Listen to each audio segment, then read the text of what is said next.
함께 오늘 말씀 볼까요? 오늘 말씀은 마가복음 9장 17절부터 24절까지입니다. 마가복음 9장 17절부터 24절, 신약성경 69쪽입니다. 한 절씩 교독하시고 마지막 절 함께 합독하겠습니다. 무리 중에 하나가 대답하되 선생님, 말 못하게 귀신 들린 내 아들을 선생님께 데려왔나이다. 귀신이 어디서든지 그를 잡으면 거꾸러져 거품을 흘리며 이를 갈며 그리고 파리에 지는지라. 내가 선생님의 제자들에게 내쫓아 달라 하였으나 그들이 능히 하지 못하더이다. 대답하여 이르시되 믿음이 없는 세대여, 내가 얼마나 너희와 함께 있으며 얼마나 너에게 참으리요. 그를 내게로 데려오라 하시매 이에 데리고 오니 귀신이 예수를 보고 곧 그 아이로 심히 경련을 일으키게 하는지라. 그가 땅에 엎드려져 구르며 거품을 흘리더라. 예수께서 그 아버지에게 물으시되 언제부터 이렇게 되었느냐 하시니 이르되 어릴 때부터니이다. 귀신이 그를 죽이려고 불과 물에 자주 던졌나이다. 그러나 무엇을 하실 수 있거든 우리를 불쌍히 여기사 도와주옵소서. 예수께서 이르시되 할 수 있거더니 무슨 말이냐. 믿는 자에게는 능히 하지 못할 일이 없느니라 하시니 곧 그 아이의 아버지가 소리를 질러 이르되 내가 믿나이다. 나의 믿음 없는 것을 도와주소서 하더라. 아멘.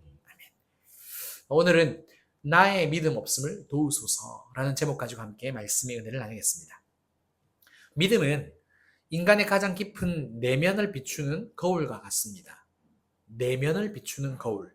그 거울은요, 우리의 확신을 드러내는 경우도 있고요. 동시에 우리의 연약함과 불안함을 적나라하게 보여주는 때도 있습니다. 신앙의 여정 속에서 믿음은 언제나 고정된 상태는 아닙니다. 무슨 말이냐? 항상 흔들리고요. 또 자라기도 하고요. 때로는 무너지는 살아있는 어떤 실체, 유기체와 같이 느껴지는 게 바로 믿음입니다. 믿음이 좋을 때는 그 믿음이 항상 좋아지는 것처럼 보입니다. 그렇게 느껴져요. 반면 믿음이 안 좋을 때는 어떤 구렁텅이에 빠지듯이 혼란에 빠지는 것처럼 완전히 사라져가는 그런 느낌이 들 때도 분명히 있습니다. 오늘 우리가 살펴보는 이 본문의 경우에는 믿음의 실패가 등장합니다. 믿음의 실패, 그리고 또 감사하게 믿음의 회복도 나와요. 그러면 어떤 실패가 있느냐? 첫 번째는 제자들이 믿음에 실패합니다. 두 번째는 우리가 본문을 읽어본 것처럼 귀신 들린 이 아이의 아버지가 믿음에 실패합니다. 근데 예수님은 책망은 하시지만 또 대안도 마련을 하신다는 거죠. 그래서 오늘 이 시간에 왜 이들이 믿음에 실패했을까?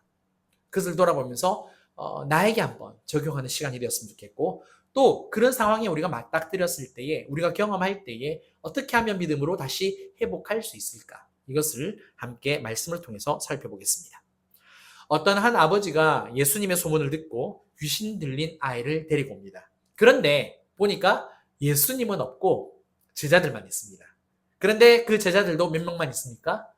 9명만 있습니다. 원래 12명이에요. 근데 그러면 어디 갔느냐? 예수님과 베드로, 야고보, 요한이 산에 올라갔죠. 변모산의 사건이라고 이야기를 하고 있는데 산으로 올라가셨어요. 그런데 이 사정을 이 아버지는 알 수가 없습니다. 그러니까 어떻게 하겠습니까? 이 9명의 제자라도 붙들었겠죠. 이들에게 자기 아들 귀신이 들렸으니까 제발 좀 쫓아내 주셨으면 좋겠습니다 라고 정말 요청을 했을 겁니다. 근데 어떻게 되었을까요? 잘 알다시피 9명의 제자는 귀신을 쫓아내지 못합니다. 이후 산에서 내려오신 예수님이 그동안 있었던 이야기를 다 듣죠. 듣고 난 다음에 그곳에 있는 모든 사람들을 책망을 하세요. 그 책망의 내용이 바로 이 말씀인데 마가복음 9장 19절입니다.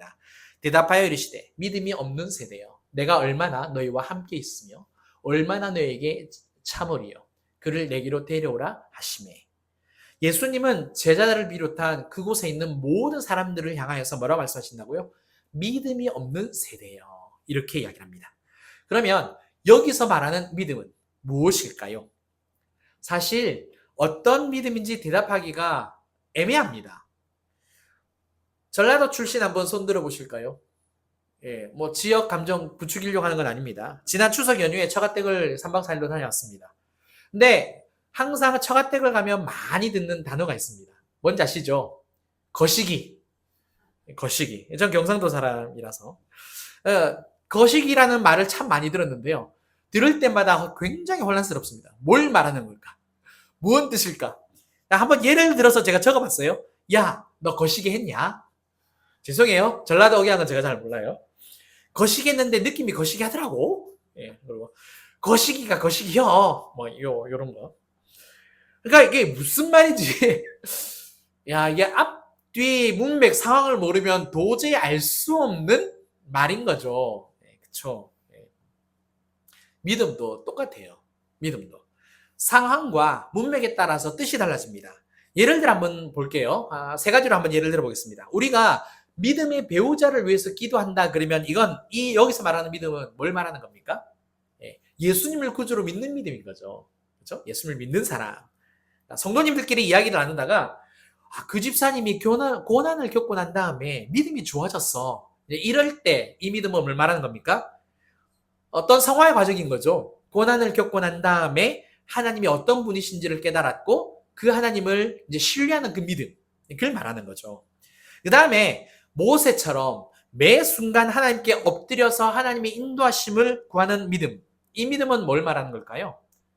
하나님의 주권을 인정하고 철저하게 하나님만을 의존하는 믿음.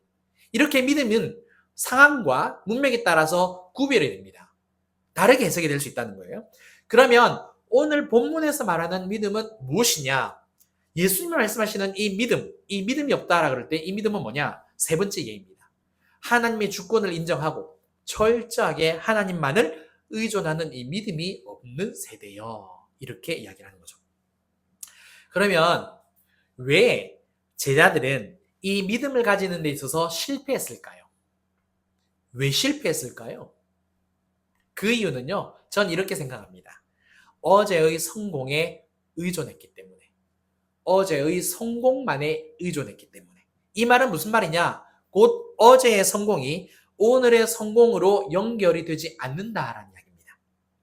제자들은 본문을 이렇게 우리가 기억을 해보시면 제자들은 이전에 예수님으로부터 귀신을 쫓아내는 능력을 받았어요.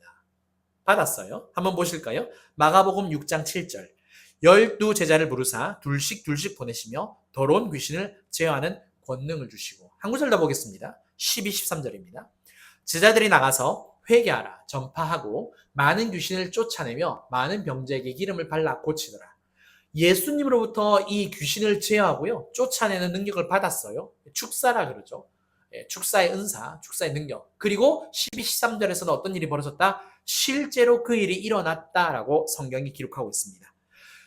제자들이 귀신을 쫓아내는 데 있어서 처음부터 못했으면 크게 문제될 일이 아니에요.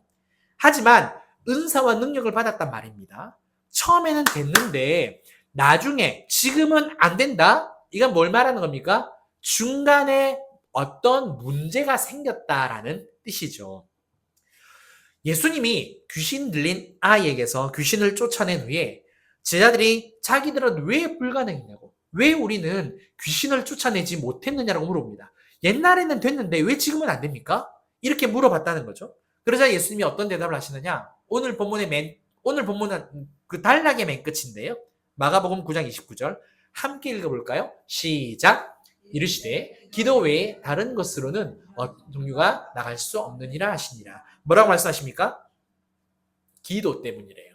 기도 외에는 귀신들이 떠나가지 않고 주신 능력과 은사가 그 효력이 발휘되지 않는다라고 말씀을 하십니다. 자, 그러면 여기서 궁금한 점이 하나 생깁니다. 제자들은 기도를 안 했을까요? 예수님의 제자들인데 기도를 아예 안 했을까요? 식기도. 그렇죠? 뭐든지 간에 기도를 했겠죠. 기도를 그러면 게을리 했을까요? 예수님이 지켜보고 있는데, 예수님과 동고동락하고 있는데 안 할 수가 있을까요?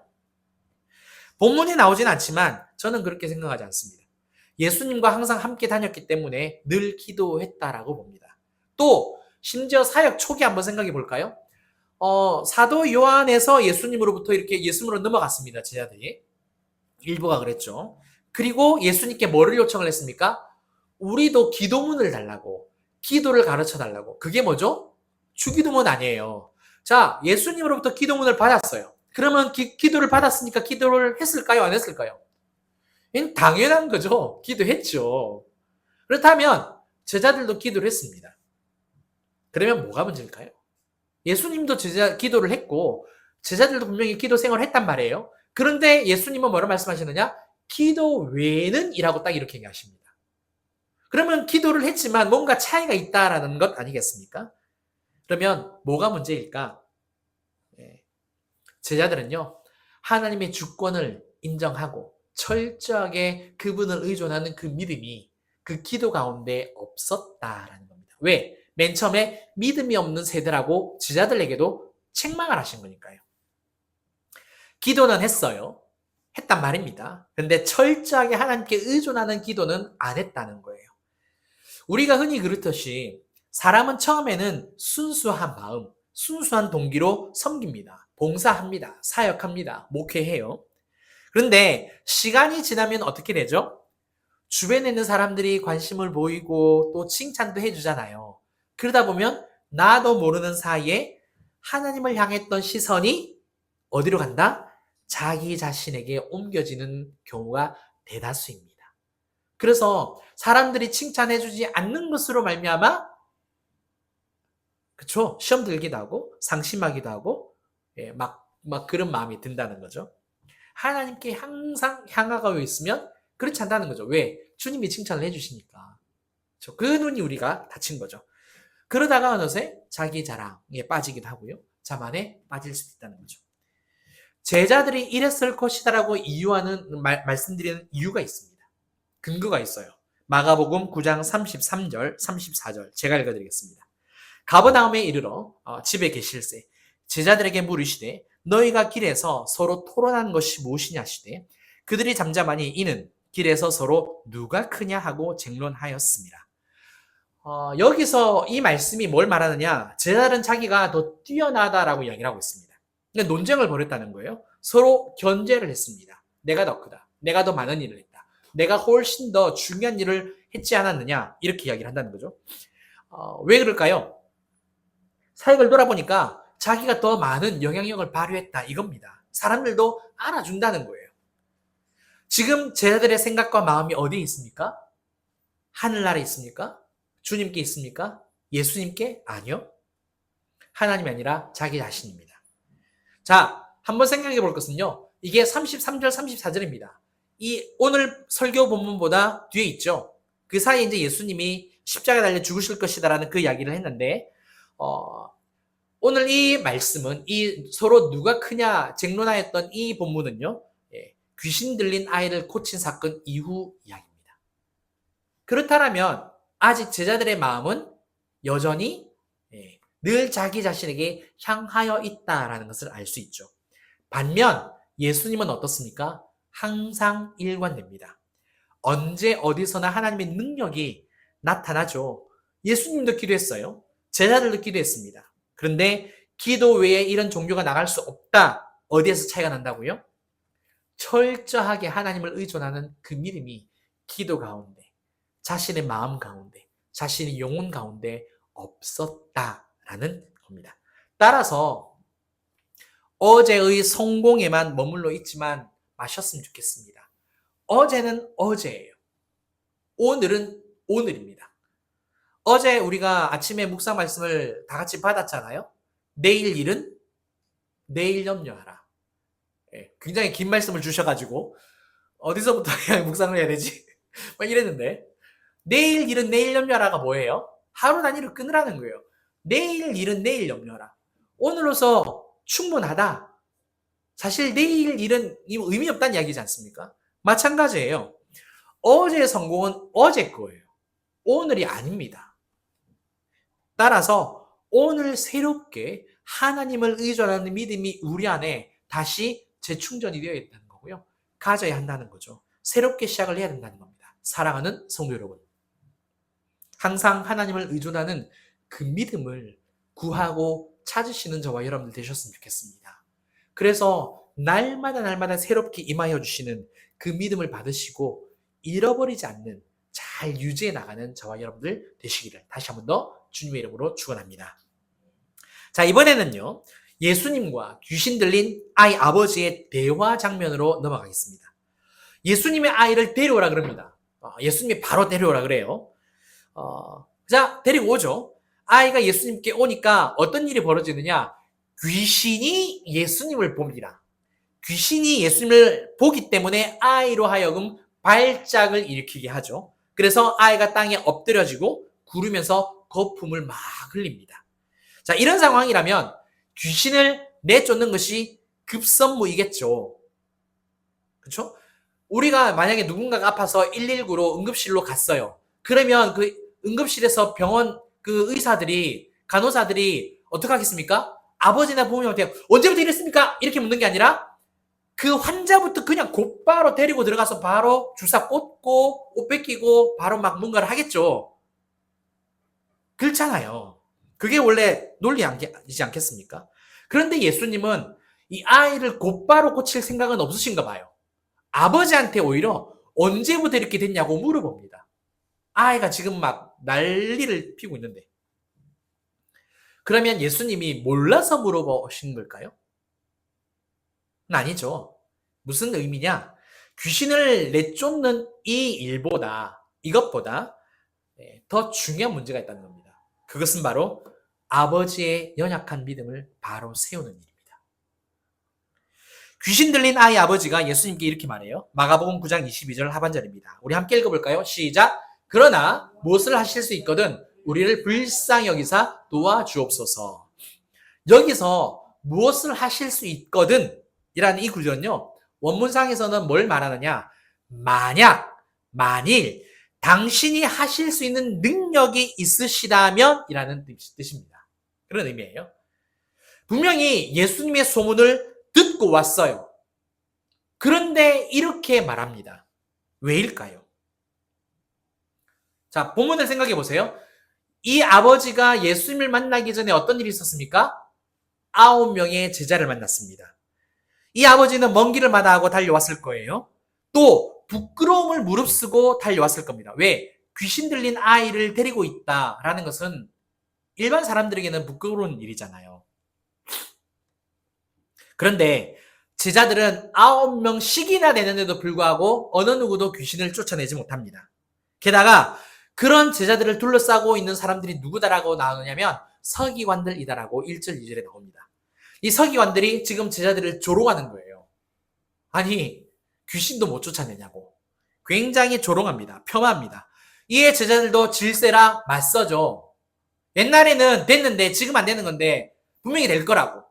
근데 이렇게 논쟁을 하다 보니까 사람 마음이, 감정이 어떻게 됩니까? 더 격화되죠. 그래서 서로 막 싸우고 난리가 난 겁니다. 자, 이 광경을 보고 있던 아버지의 마음은 어떨까요?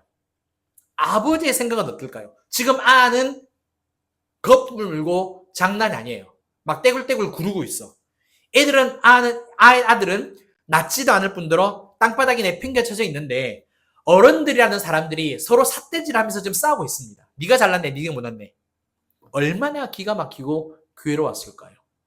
내 아들은 지금 저러고 있는데.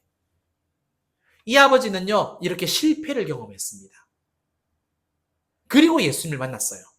사람이 실패를 한번 경험하면 어떻게 됩니까? 모두가 그런 것은 아니겠지만 대다수는 또다시 실패할까봐 움츠러듭니다. 작아져요. 믿음으로 말한다면 점점 더 약해집니다. 믿음이 사라집니다. 그래서 이 아버지는요, 자기 앞에 계신 분이 예수님임에도 불구하고 앞서 경험한 그 실패 때문에 만약 당신이 하실 수 있으시다면 이라고 말한 거죠. 그런데 예수님은 어떻게 대답하십니까? 마가복음 9장 23절. 이 말씀 함께 읽어보겠습니다. 시작! 예수께서 이르시되 할 수 있을 거더니 무슨 말이냐? 믿는 자에게는 능히 하지 못할 일이 없느니라 하시니. 아멘. 예수님은 자기를 포함한 누구든지 믿는 사람이라면 능히 하지 못할 일이 없다라고 선언을 하십니다. 여기서 믿음, 믿는 자, 뭘 의미합니까? 아까 처음에 언급한 그 이야기입니다.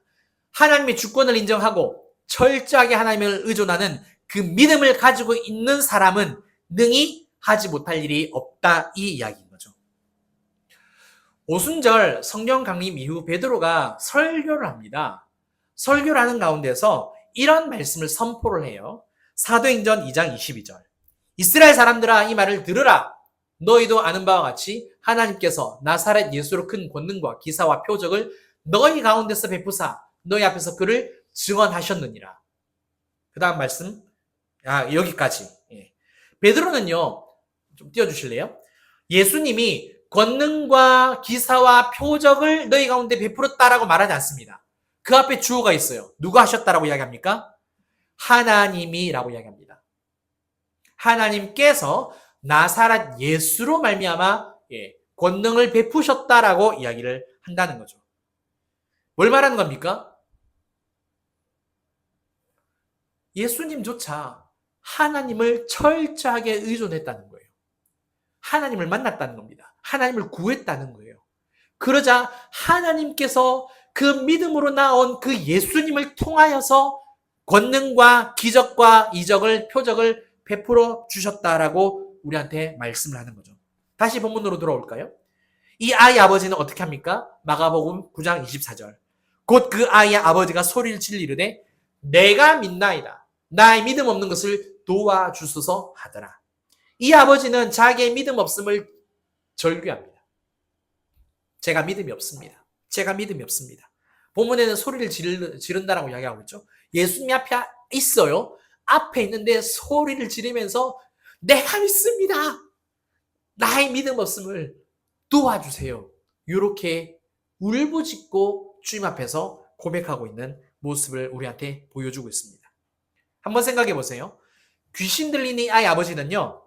믿음이고 자시고 됐고 내 아들이나 좀 고쳐달라 이렇게 말하지 않습니다. 그러니까 자신의 필요를 채워달라라는 그런 마음으로 나오지 않았어요. 아들을 고쳐주시면 이제 한번 제가 믿어보겠습니다. 내가 평생에 뭔가를 한번 해보겠습니다. 이렇게 조건을 달지도 않습니다. 아들도 아들이지만 더 중요한 문제는 자기에게 문제가 있다. 자기한테 문제가 있다는 것을 깨닫습니다. 물론 내가 믿나이다. 나의 믿음 없는 것을 도와주소서라고 이렇게 고백을 했을 때 갑자기 믿음이 엄청나게 커지거나 엄청난 믿음의 소유자가 되었다? 이건 아니에요. 다만 진짜 문제가 어디에 있다라는 것을 이 귀신 들린 아들의 아버지는 깨달았다는 겁니다. 아들이 귀신 들린 상태에 있기는 하지만 이게 진짜 내 인생 가운데 우리 가족 가운데 가장 큰 문제, 이 문제만 해결되면 된다 라고 생각을 하고 예수님께 왔는데 그게 아니라 진짜 문제는 나한테 있구나. 나한테 믿음이 없구나. 내가 잘못한 거구나.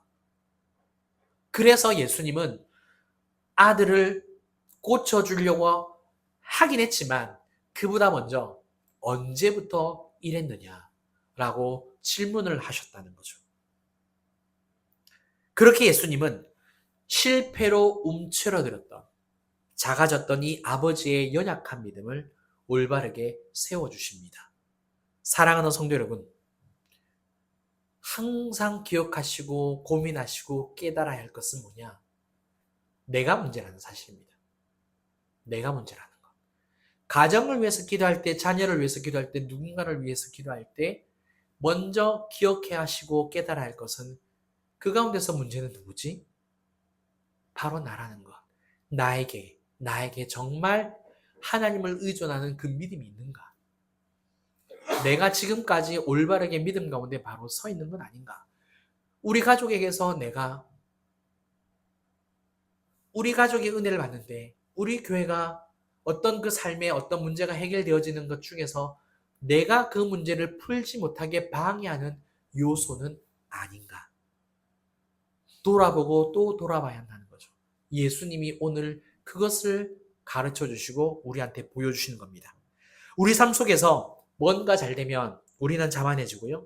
자꾸 실패하면 작아지고 움츠러드는 모습 분명히 있습니다. 믿음도 마찬가지예요. 어제 성공만 생각하면서 신앙생활하면 오늘 새롭게 다시 하나님을 의존하는 그 믿음을 놓쳐버립니다. 또한 어제의 실패에만 갇혀 있으면 오늘의 믿음은 더 작아질 수밖에 없는 거고요. 연약해질 수밖에 없는 거예요. 안타까운 일이 벌어지는 거죠. 따라서 어떤 상황, 어떤 날이든지 간에 더욱더 하나님을 찾고 구하셨으면 좋겠습니다. 내가 과연 하나님을 온전히 믿고 있는가? 내가 과연 기도하는 가운데, 찬양하는 가운데, 예배하는 가운데 온전히 바로 서 있는가? 항상 자신을 돌아보고 내가 걸림돌이 되지 않게 믿음으로 온전히 나아갈 수 있는 저와 여러분들 되시기를 주님의 이름으로 축원합니다.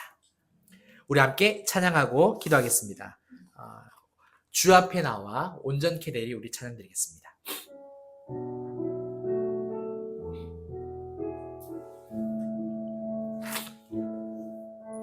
주 앞에 나와 제사를 드리네 마음 열어 내 삶을 드리네 주를 봅니다.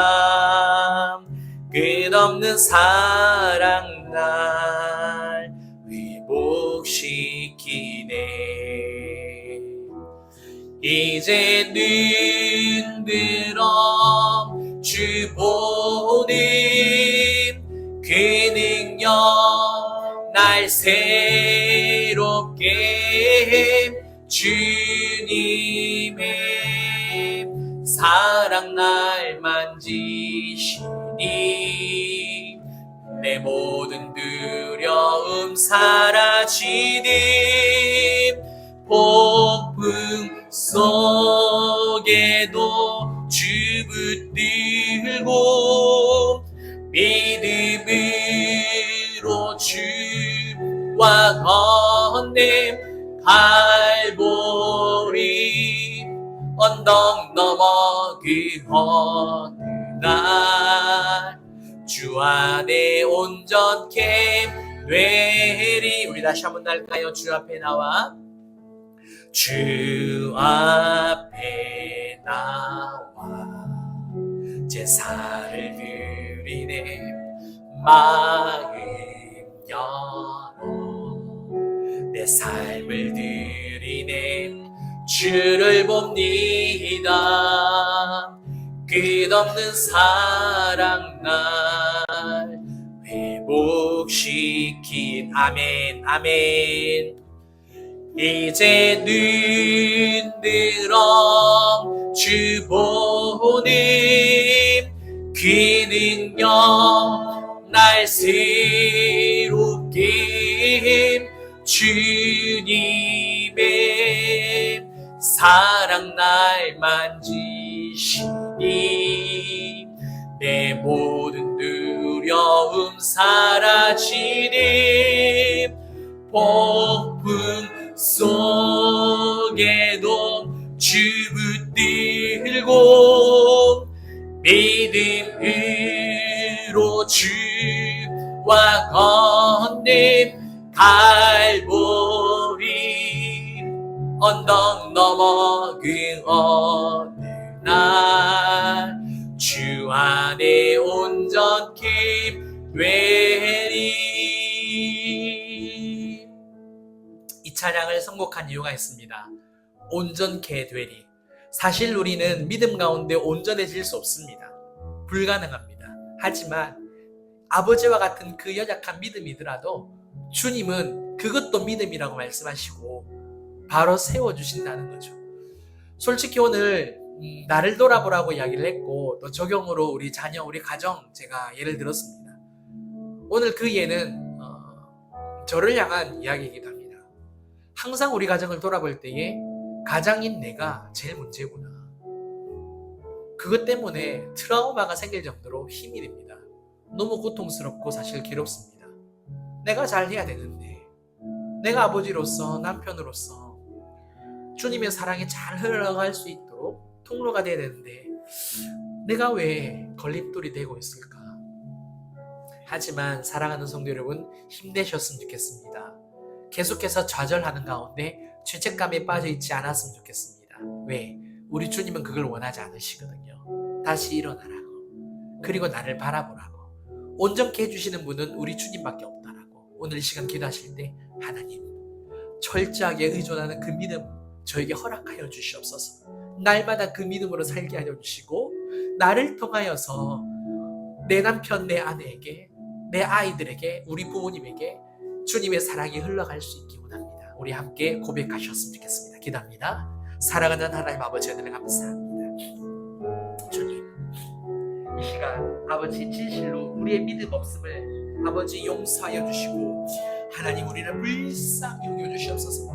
귀신 들린 아이, 아버지 하나님, 이 아이가 문제가 아니라 이 아이 때문에 부끄럽고 힘들고 어려웠던 게 아버지 하나님 문제가 아니라, 아버지 내 믿음이 없었던 것이 훨씬 더 주님 앞에서 부끄러운 일이고 아버지 수치스러운 일이고 정말 말할 수 없는 아버지 고통이라는 것을 다시 한번 깨닫습니다. 주님, 내가 우리 가정에, 내 영혼에, 우리 아이들에게, 주님 우리 부모님들에게, 우리 교회에 걸림돌이 되지 않기를 간절히 소망합니다. 주여, 예수님도 기도했습니다. 제자들도 하나님 아버지 늘 기도했습니다. 하지만 기도 외에는 아버지 하나님 이런 유가 나가지 않는다라고, 주여 하나님을 철저하게 의존하는 그 믿음을 나에게도 우리에게도 허락하여 주셔서 아버지 진실로 이제는 걸림돌 되는 인생이 되지 않게 하여 주시고, 아버지 그 사랑의 축복의 통로가 되는 인생 될 수 있게 주님 도와 주시옵소서. 감사를 드립니다. 영광 기뻐 받아 주시옵소서. 아멘. 사랑과 은혜가 풍성하신 우리 하나님 아버지, 은혜를 감사합니다. 오늘 귀신 들린 이 아들의 아버지의 모습과 그 믿음을 바라보면서 정말 그 연약한 믿음이라도 하나님은 고쳐주시고 새롭게 바르게 세워주신다는 것을 배웠습니다. 또 하나님을 철저하게 의존하지 않는 그 믿음 가지고 있지 않을 때 책망도 받는다는 것도 배웠습니다. 주여, 우리에게 이 믿음을 허락하여 주시옵소서. 이 믿음으로 바로 설 수 있도록 아버지, 오늘 이 주일 예배뿐만 아니라 날마다 하나님을 온전히 의지하는 그 믿음을 허락하여 주셔서 아버지, 우리 주님처럼 힘있게 정말 모든 사람들에게 주의 복을 흘려 보내줄 수 있는 걸림돌이지 않는 인생 될 수 있도록 주님 도와 주시옵소서. 그렇게 인도하심을 믿고 감사를 드리며, 지금은 우리 주 예수 그리스도의 은혜와 크신 하나님의 사랑과 성령님의 감화감동 교통 충만하심이 더욱더 믿음 가운데 살기로 결단하는 사랑하는 우리 성도님들과 그 가정과 또 일터와 우리 진주빛 교회와 이 나라 이 민족 위에 이제부터 영원토록 함께 있을지어다. 아멘. 아멘. 감사합니다.